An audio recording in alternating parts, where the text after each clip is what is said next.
सो कैसे हैं आप? मैं उम्मीद करती हूँ आप अच्छे होंगे। मैं आपका जिलेबी माइकल सीजायोडी सांता आपके सामने हाजिर हूँ। आपको मेरी यूट्यूब चैनल में स्वागत करती हूँ। थंबनेल और टाइटल देखकर समझ गए होंगे मैं आज किस टॉपिक पे रोस्ट कर रही हूँ। तो मैं पहले ही बता दूँ कि आल्बर्ट जैकब न्यूज़ की जो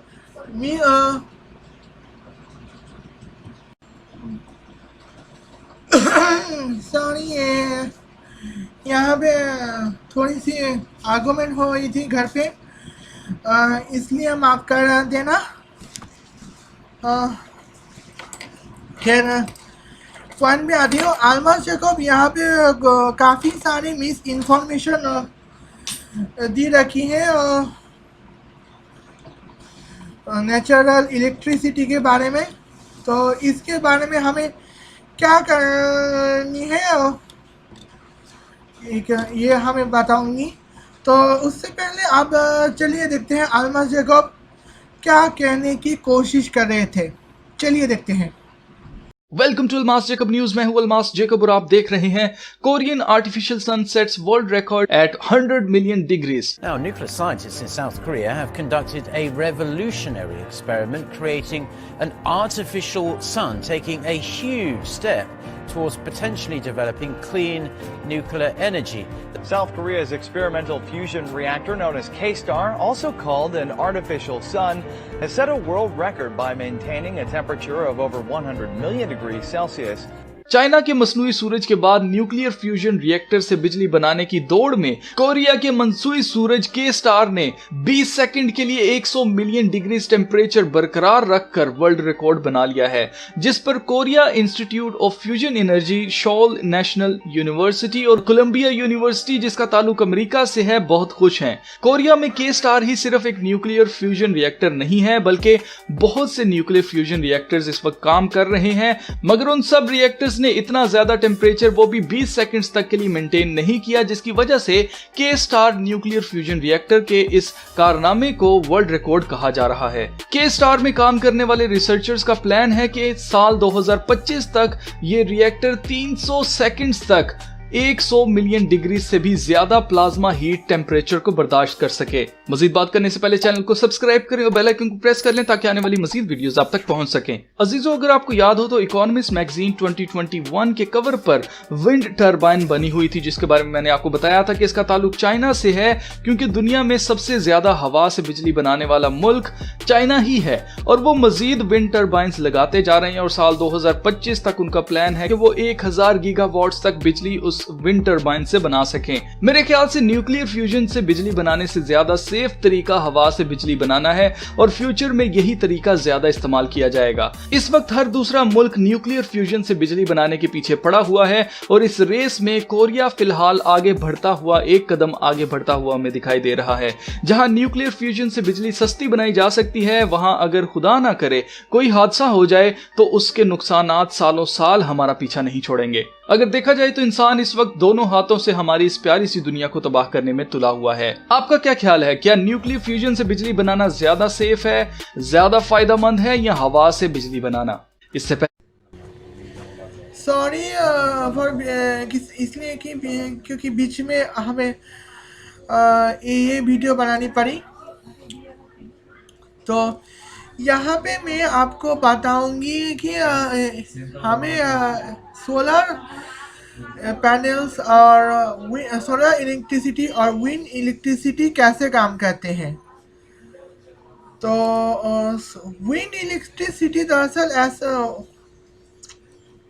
सबसे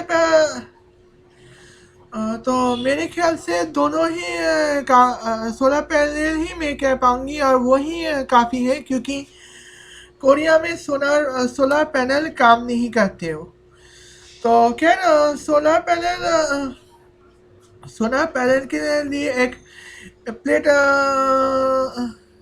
एक सोलर इन्वर्टर की ज़रूरत पड़ती है और एक सोलर टेरेस की ज़रूरत पड़ती है। मेरे पास इतना नॉलेज नहीं, इसलिए शब्द बनने का जगह नहीं बची है। तो सोलर एनर्जी रिसीवर प्लेट, वहाँ पे वो जो होती है वो सिलिकॉन सेट और कार्बन से बने हुए रॉ सिलिकॉन्स हैं। तो सूरज की किरणें जब वहाँ पे आती है तो वहाँ पे आते ही वहाँ सिलिकॉन में, अच्छा, तो वहाँ पे सिलिकॉन में आते ही, अबे, हाँ? तो यहाँ पे रुकावट के लिए खेत है। तो यहाँ पे इंजीनियरिंग के साथ हम यहाँ पे हाँ ठीक है। तो सोलर पैनल्स हाँ? तो यहाँ पे सोलर पैनल्स जो है वो इस तरह से काम करते हैं कि सोलर रेज जब यहाँ पे पड़ते हैं, जो सूरज से आई हुई रोशनी है, तो यहाँ पे पड़ते ही तो ये सेमी प्लेट जो सेमी कंडक्टर से बने हैं, वहाँ से एक एक इलेक्ट्रॉन हटने लगते हैं। तो ऊपरी हिस्सा के इलेक्ट्रॉन और नीचे की हिस्सा में जाना शुरू करते हैं, जिससे वहाँ से इलेक्ट्रिसिटी, वहाँ पे एक एनर्जी होते हैं, वो एनर्जी को इलेक्ट्रिक एनर्जी में कन्वर्ट करके हमें इलेक्ट्रिक जनरेटर में ट्रांसफ़र होता है और हमें वहीं से हमें एनर्जी मिलती है। तो अब हुआ ये है कि यहाँ पे इलेक्ट्रिसिटी की जो एनर्जी होती, हाँ, इलेक्ट्रिसिटी की जो एनर्जीज है, तो ये सोलर पैनल्स तो जिस तरह से तो काम करते हैं। तो कोरिया में 9 महीनों की सूरज की किरण तो देखने नहीं मिलते, सूरज तो मिल जाते हैं लेकिन सूरज की किरण हम तक नहीं पहुंचते। अगर पहुंच जाते तो वो लोग हमसे ज़्यादा गोरा तो थोड़ी ना होते। तो गोरा क्या ना, सूरज इसे इस सूरज की किरण के, तो सूरज तो इसीलिए हमें न्यूक्लियर इलेक्ट्रिसिटी ही हमारा एकलौता भरोसा। तो न्यूक्लियर इलेक्ट्रिक हमें तो भाई सूरज की किरणें चाहिए, इसलिए तो कोरियंस लोग क्या किए, नकली सूरज बनाया ताकि वहाँ से इलेक्ट्रिक सोलर पैनल, वहाँ के आसपास सोलर पैनल इस्तेमाल करके हमें इलेक्ट्रिसिटी दे सके। तो अब आपको समझ में आ गया होगा कि यहाँ पे क्या हो रहे हैं, और बाकी बातें हम जो करेंगे वो मैं सुबह में रिकॉर्ड कर चुकी हूँ, आप देख सकते हैं। आप चलिए देखते हैं। आप देख रहे हैं, तो आप तो इस वक्त देख चुके हैं। तो आप इस वक्त देख चुके हैं। तो यहाँ पे मैं आपको यहाँ पे बताऊंगी। तो खैर आप नेचुरल, आप यहाँ पे मैं नेचुरल इलेक्ट्रिसिटी के बारे में बात करूँ, उससे पहले मैं आपको बताता हूँ कि नेचुरल इलेक्ट्रिसिटी में कौन कौन सी चीज़ आते हैं। तो नेचुरल इलेक्ट्रिसिटी में वाइंड इलेक्ट्रिसिटी आते हैं, सोलर इलेक्ट्रिसिटी आते हैं, और भाई न्यूक्लियर इलेक्ट्रिसिटी आते हैं। तो कोरियन लोग सोलर आर्टिफिशियल सोलर इलेक्ट्रिसिटी इजाद कर रहे हैं, यानी कि आर्टिफिशियल न्यूक्लियर सन इलेक्ट्रिसिटी, न्यूक्लियर सोलर इलेक्ट्रिसिटी तैयार कर रहे हैं। तो इसके लिए मेरे पास से बहुत बहुत बधाई हो। तो यहाँ पे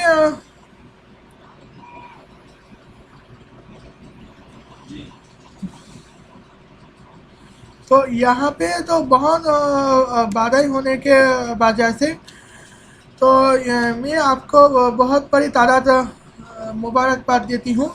लेकिन अल्मास जैकब को उससे भी बड़ा दिक्कत है।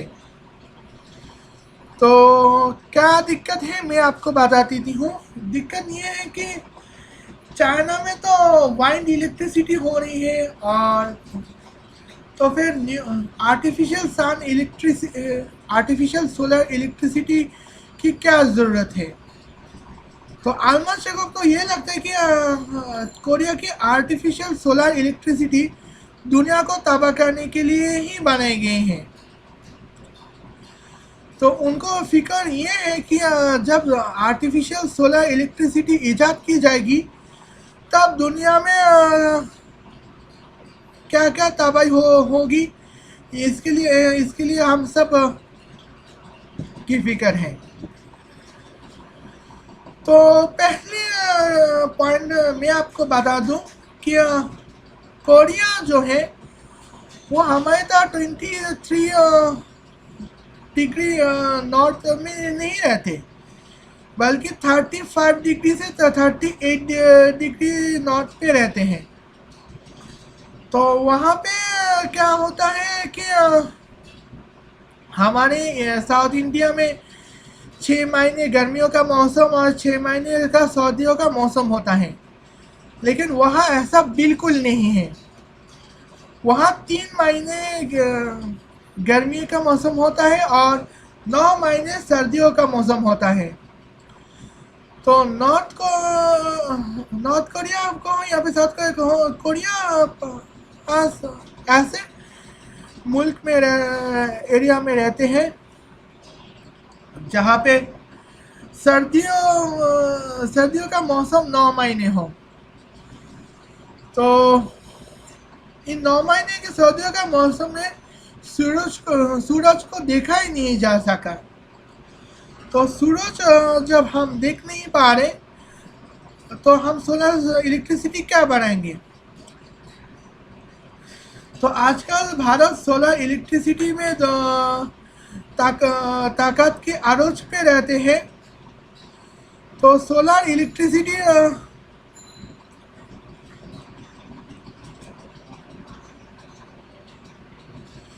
यहाँ पे सोलर इलेक्ट्रिसिटी आरोच पे रहते हैं।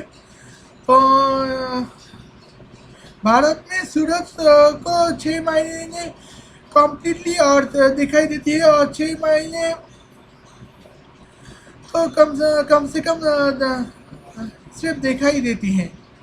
लेकिन कोरिया में ऐसा बिल्कुल नहीं है। 9 महीने 6 महीने को कोरिया के लोग सूरज को देख ही नहीं पाते। तो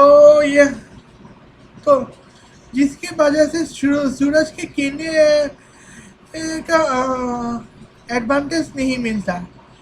तो जिसकी वजह से जो सोलर इलेक्ट्रिसिटी वहाँ पे के लिए नामुमकिन था। इसलिए आर्टिफिशियल सन क्रिएट के न्यूक्लियर से फिशन से आर्टिफिशियल सन क्रिएट किया गया है, ताकि सोलर इलेक्ट्रिसिटी की जो एडवांटेज लिया जाता है वही एडवांटेज इससे भी लिया जाएगा। तो दूसरी बात अल्मास जैकब का ये कहना है कि उनके हिसाब से वाइंड इलेक्ट्रिसिटी सबसे सेफ है। तो वाइंड इलेक्ट्रिसिटी किन मुल्क के लिए सेफ हो सकता है मैं आपको बता दूं। England, south England, Germany, south United state of America, France, Italy, Spain जैसे मुल्कों और मेक्सिको जैसे मुल्क के लिए हैं। लेकिन अगर हम बात करें north England, north China, Mongolia, Russia, north Japan की बात करें तो वहाँ पे भी काफ़ी सेफ है। लेकिन नॉर्थ यूनाइटेड स्टेट में हर वक्त सेफ नहीं होता। तो आए दिन देखा जाता है कि वाइन इलेक्ट्रिसिटी के लिए तो कम से कम हवा चाहिए ही होते हैं, लेकिन वहाँ पे हवा बिल्कुल ज़्यादातर ये होता है कि हवा बिल्कुल नहीं मिलती। तो यहाँ पे रुकावट के लिए फिर से खेत है कि यहाँ पे वाइन इलेक्ट्रिसिटी के लिए हवा ज़रूरत होती है, लेकिन कभी कभी ऐसा होता है कि दिन में 4-5 घंटे के लिए ऐसा होता है कि हवा ही नहीं मिलती। तो हमें उस वक्त क्या होता है कि वाइन इलेक्ट्रिसिटी उस वक्त हम जेनरेट नहीं कर पाते हैं। तो ये तो एक खेद है। और दूसरा है कि वाइन इलेक्ट्रिसिटी के लिए जब बनाया जा रही हो तो यहाँ पे कभी कभी ऐसा भी हो जाता है कि वाइन इलेक्ट्रिसिटी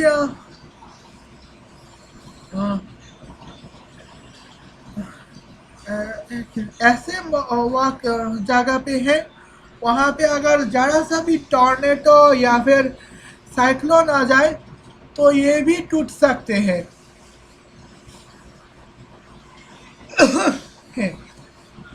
तो टॉर्नेडो और साइक्लोन में तो न्यूक्लियर इलेक्ट्रिसिटी के हब भी टूट सकते हैं, लेकिन दूसरा नुकसान ये है कि टॉर्नेडो और साइक्लोन के वक्त हवा बहुत ज़्यादा चलती है और उस वक्त इलेक्ट्रिसिटी इतनी जनरेट हो पाती है क्योंकि कभी कभी वोल्टेज भी ज़्यादा हो जाते हैं।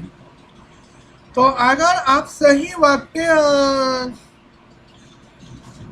इसको रोका नहीं जा सका तो यहाँ पे इलेक्ट्रिक उस वक्त ऑफ नहीं किया जा सका तो यहाँ पे एम्ब्लास्ट हो भी सकते हैं और यहाँ पे इलेक्ट्रिसिटी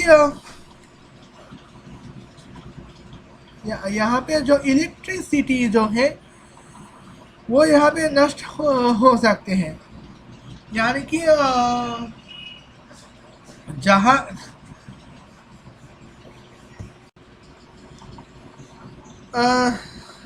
यहाँ पे जहाँ इलेक्ट्रिसिटी हाँ, तो यहाँ पे जहाँ इलेक्ट्रिसिटी वक्त आरोज पे होता न्यूक्लियर इलेक्ट्रिसिटी के रोकसा नेचुरल डिजास्टर्स में एक होता है, वहाँ वायर इलेक्ट्रिसिटी में 2 नुकसान हमें देखने को मिलता है। तो यहाँ पे आप यहाँ पे बताइए, तो आपने ऑलमोस्ट सैकअप को पूछना चाहती हूँ। तो इलेक्ट्रिसिटी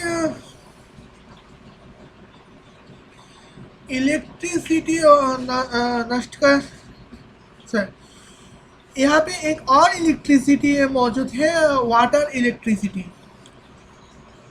जब इथियोपिया, नामीबिया, जिम्बाब्वे जैसे मुल्क वाटर इलेक्ट्रिसिटी कर सकते हैं तो फिर रशिया और अमेरिका को वाटर इलेक्ट्रिसिटी की क्या दिक्कत है, ये बात हमें समझ में कभी नहीं आए। तो आपको अब अगर समझ में आ गए हो तो आप मुझे ज़रूर बता देना।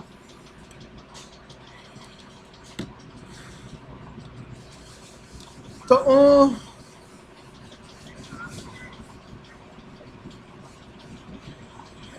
अब मैं बात करूंगी आर्टिफिशियल सन के जो फायदे हैं। तो आर्टिफिशियल सन अगर हम हीट के लिए नॉर्मली यूज़ करें तो यहाँ पे हमें क्या फ़ायदा हो सकता है। तो आर्टिफिशियल तो कोरिया ऐसे एरिया पे है, दुनिया की ऐसे हिस्से में है जहाँ पे 3 महीने में गर्मियों का मौसम होता है और 9 महीने सर्दियों का मौसम होता है। तो 3 महीने गर्मियों का जो मौसम होता है, तो यह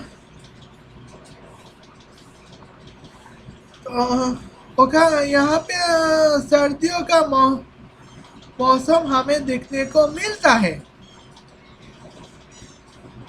तो गर्मियों के मौसम के लिए चलो ठीक है, कोरिया में सूरज की किरणें पड़ते हैं, लेकिन सर्दियों के मौसम के लिए तो वो भी किरणें नहीं पड़ते। तो आर्टिफिशियल लाइट पे हम विटामिन डी नहीं मिल पाते और यह हमारा स्किन हेल्थी नहीं हो पाते। और इस वक्त अगर हम आर्टिफिशियल सन क्रिएट ना कर पाए तो हम आर्टिफिशियल इलेक्ट्रिसिटी नहीं बना पाते, जिस वजह से आर्टिफिशियल लाइट हम जनरेट नहीं कर पाने के वजह से हमें जो ऐसा होता है, पूरे 9 महीने में ऐसा होता है कि 6 घंटे काम पे रहते हैं और 18 घंटे नींद में रहने के लिए होते हैं। लेकिन कोरिया तो ठहरे मेहनती मुल्क, तो मेहनत करना कोरिया के फितरत में है। तो जब मेहनत करना कोरिया के फितरत में हो तो उसके लिए तो ये बहुत बड़ी मुश्किल वाली बात है, क्योंकि 9 महीने अगर सूरज की किरण नहीं मिले या फिर 9 महीने अगर हम ठीक से जनरेट नहीं कर पाते, आर्टिफिशियल लाइट जनरेट नहीं कर पाते, जो कि ग्रे इलेक्ट्रिसिटी में नहीं, ग्रे रिसोर्स में नहीं करना चाहते, तो उस वक्त उनके लिए बहुत बड़ी दिक्कत होती है। क्योंकि तो मेडिकल साइंस के हिसाब से तो हमारा जो दिमाग है वो 18 घंटे में यही सोचते रहते कि आज रात है, अब रात है, चलिए सो जाते हैं। तो करीब ये हो जाते हैं, 18 घंटे काम करना मुश्किल हो जाते हैं और कभी कभी नामुमकिन सा हो जाते हैं। तो इससे बचने के लिए हमें तो आर्टिफिशियल लाइट क्रिएट करना पड़ता है। तो आशा करती हूँ आपको ये बात समझ में आ गया होगा। अगर वीडियो पसंद आए तो लाइक कीजिए, कमेंट कीजिए और शेयर कीजिए।